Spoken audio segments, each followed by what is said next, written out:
Hey everyone!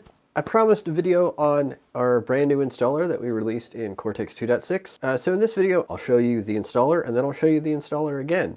So stay tuned till the end because I'm going to show how we actually added a brand new mode for updating Cortex using the installer, and that's coming in Cortex 2.7. So you'll get a sneak preview of that in the second half of the video. The first half of the video is going to be how to install Cortex using the brand new installer. But before we get into it, what is Cortex? Well, Cortex is the archive platform for ITSM data.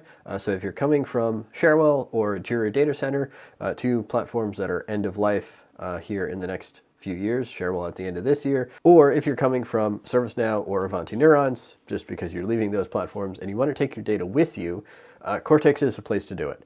It keeps the data in the original format and makes it look ideally exactly the same way that it looked in the original system.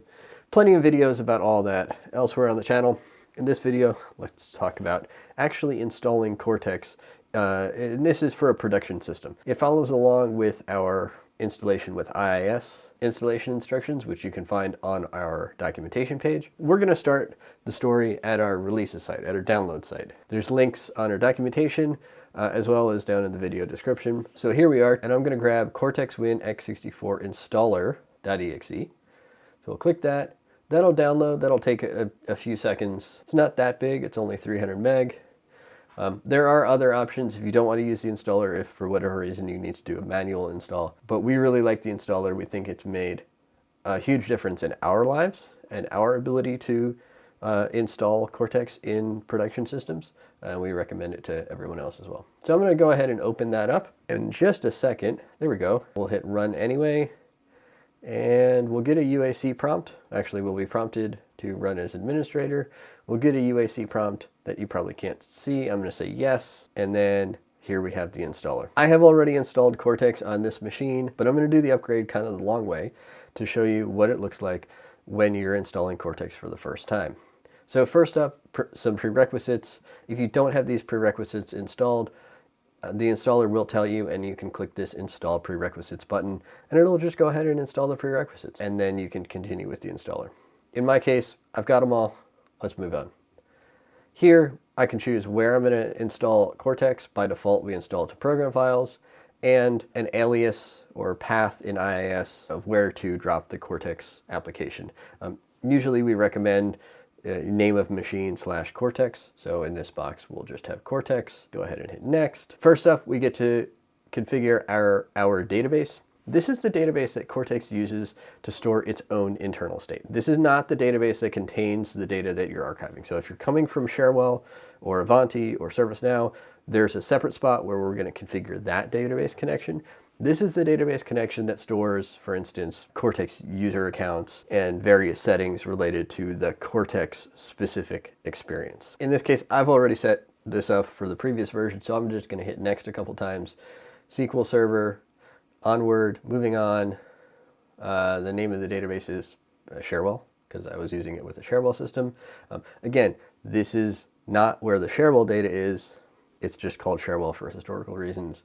Hit next. Now I get to set up additional connection strings for the databases that I do want to provide visibility into. So the Cherwell database, the ServiceNow database, the Avanti Neurons database, or the Jira database. And some of them have different options of database backends that you can use. Cherwell and ServiceNow support multiple different database backends. Neurons is Microsoft SQL Server only. Jira is currently Postgres only, though that'll be changing here in an upcoming release because you can actually install Jira Data Center on multiple different database backends. Moving on, we'll see what the configuration for these individual database connections looks like.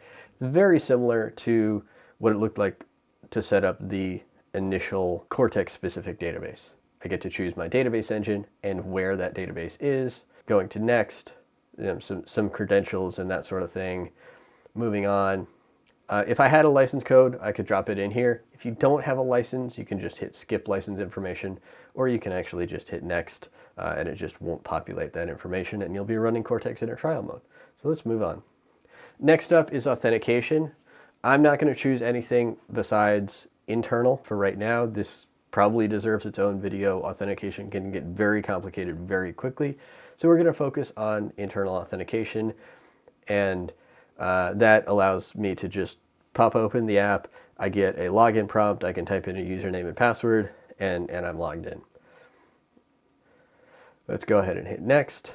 Here's some advanced authentication information that you probably won't have to worry about unless you're actually configuring authentication. So for instance, if you're doing SAML authentication, you might have to say that your users are looked up by email. That's the way most SAML providers work. Not all, but most. And then moving on to the install page. Now there's another button to hit to actually do the installation. At this point, we've configured everything. Nothing has actually been written to disk. No app pools have been configured, anything like that. We'll just hit install, and it extracts all the files, writes the app settings.json, and it takes a little bit, and then it says it's done. And then when you hit OK, the installer goes away because it's all done.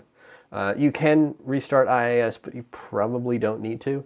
And at this point, you can just go to, in my case, on this machine, I would go to localhost/Cortex, and I would pull up the application. Now, let's go install the beta of 2.7, and I'll show you what we've added to the installer to make it a little bit easier to use, especially if you're upgrading from one version to another. So I'm going to go to Cortex Experimental, and this is where you can find all of our experimental builds. You can see there are some betas, some RCs from various versions, exploratory branches that we were playing around with over a year ago.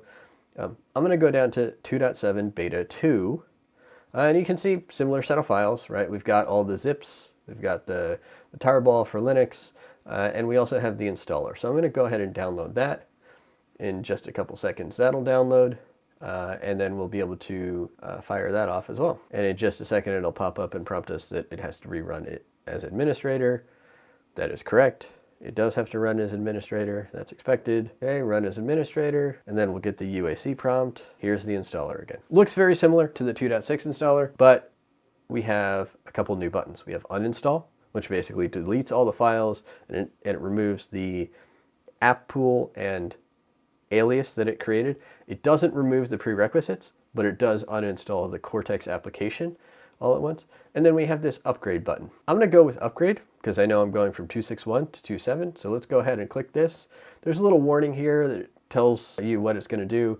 It preserves the app settings, preserves your IIS configuration, removes all the existing files, and installs the new files in their place, right? And it tells you where it's going to install. And we actually do some clever logic here based on, obviously, the assumption is that you already have an IIS application stood up. So it goes and looks for that application and tries to find the path where Cortex is already installed. So even if you installed Cortex without using the installer or installed a previous version of Cortex before we added the installer, you might still be able to use this upgrade button to install a new version of Cortex. And of course we say what version of Cortex we detected. Do I want to continue? Yes, I do. Let's go. Upgrading Cortex, it extracts all the files, restoring app settings.json, upgrade completed successfully, and we're all done. Well, I spent more time talking about this upgrade button than it actually took to run the upgrade. Now we can close the installer, and it says cancel, but it's already installed. So we're not actually canceling anything. We have the new installer, and I showed you the installation experience, brand new installation, and the upgrade experience. If you've already configured a bunch of stuff, you can just hit upgrade, and it will just install all the new files without forcing you to configure everything fresh. Hope you enjoyed that. If you have any questions, you can always leave a comment down below. You can always contact us. There's links down in the video description. We also have our community. You can join us on Discord, links down in the video description, or you can join us at our users group every Tuesday, 10 a.m. Pacific time. You're welcome to join. You don't have to join all the time. You don't have to join for the whole thing. You can always just show up if and when you have time, if and when you have questions, and we'd be happy to show you through this process or anything about Cortex that you might have questions on. You're welcome to talk about your experiences with Cortex, ask us and other people who show up about their experiences with Cortex. It's really our effort to build a community around Cortex and build a community around ITSM in general. Hope this was valuable, informative. Thank you for watching, and I will see you in the next one.